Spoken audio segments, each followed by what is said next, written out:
बात है मुंबई जैसे बड़े शहर की। उस लड़की का नाम जानवीता था। उसकी 19 साल की उम्र थी। जानवीता मुंबई की कॉलेज में पढ़ाई करती थी। जानवीता बहुत सुंदर थी। उसे कोई भी लड़का देखता तो देखता ही रह जाता था। वो लड़की अपने करियर में कुछ करना चाहती थी, मगर एक दिन उसकी जिंदगी में एक तूफान बनकर लड़का आया। उसका नाम संजय था। उसकी 22 साल की उम्र थी। संजय जानवीता की सुंदरता को देखकर मोहित हो गया और जानवीता को अपने प्यार में फंसा लिया। जानवीता भोली थी, वो भी संजय के प्रेम जाल में फंस गई। महीने बीतते गए मगर जानवीता और संजय दोनों और करीब रहने लगे। संजय जानवीता को अपने हवस का शिकार बना रहा था। संजय उस लड़की को अकेले में बुलाकर जबरदस्ती से संबंध बनाता था। जानवीता संजय को इस हरकत से मना करती थी, मगर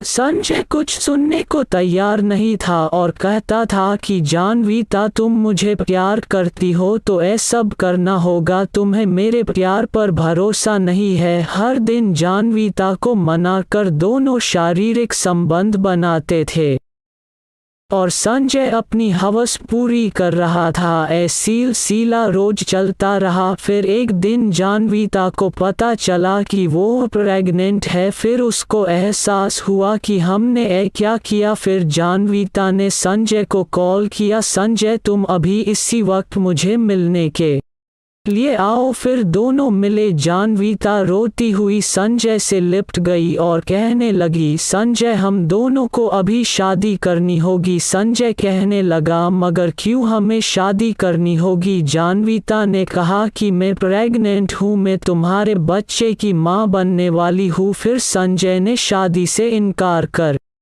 दिया और कहने लगा, जानवीता ए बच्चा किसी और का होगा, मेरा नहीं है और मैं तुमसे शादी क्यों करूं और तुम होती कौन हो मुझे कहने वाली?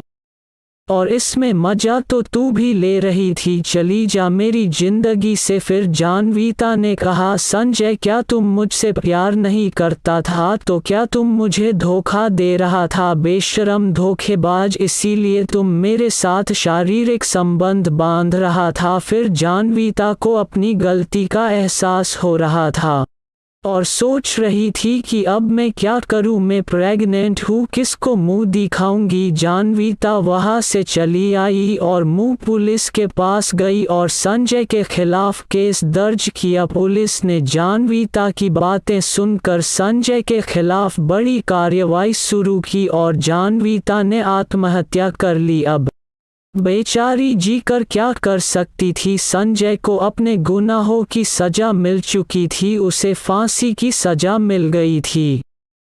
इसीलिए दोस्तों हमें सोचकर कदम उठाना चाहिए ताकि भविष्य में हमें कोई भी तकलीफ ना हो। कहानी लड़कियां ज़रूर पढ़े क्योंकि हमारे समाज में लड़कियां ही बड़ी गलती कर देती है। इसीलिए दोस्तों हमारा एक कदम हमारी ज़िंदगी बदल देगा।